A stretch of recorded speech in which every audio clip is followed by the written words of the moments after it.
Hey, what's up YouTube? Casey here, and today we're going to be taking a look at my Battle of Umbara MOC, which is obviously based off of one of the best arcs from the Clone Wars.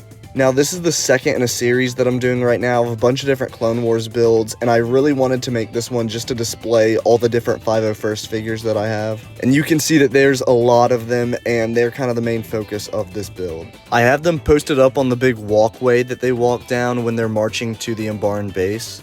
And I have a bunch of the different plants from the planet that are growing up around it, and I also have two of the Umbarans actually coming out and surprise attacking them.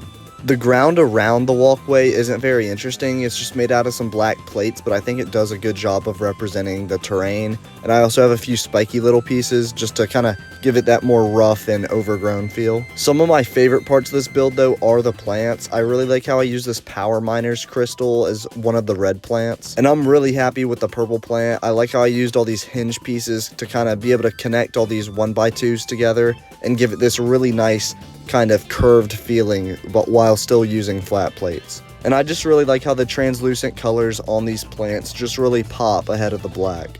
The walkway is built on its side just using a bunch of different slope pieces and then some dark gray plates to kind of make this pattern. And then I also have some big translucent, I think they're 2x1x5 pieces, just to have some light strips coming down the sides of the walkway. Now, one thing that really draws your attention in this build is the ATRT, which is custom made by me. And this thing is much more accurate compared to the ones that LEGO make that are really oversized, but this one is a lot more fragile and you can't really play with it or anything because it will fall apart. The legs just don't really hold it up that well. But dude, this thing looks really good. The feet and the legs have really good shaping on them. And then I also like how you can store accessories in the back behind the driver's seat. You can't actually put the handlebar anywhere to clip into the walker, but you do just kind of set it in the minifigure's hands and then set him down on top of the walker. And it gives off the look that the handlebars are actually a part of the walker. One of my favorite parts of this build though is how I made the shield and the turret at the front. I really like the shaping that I made with this because you have the front part and then you also have the two angled parts on each side. And I just really like the shaping at this small scale.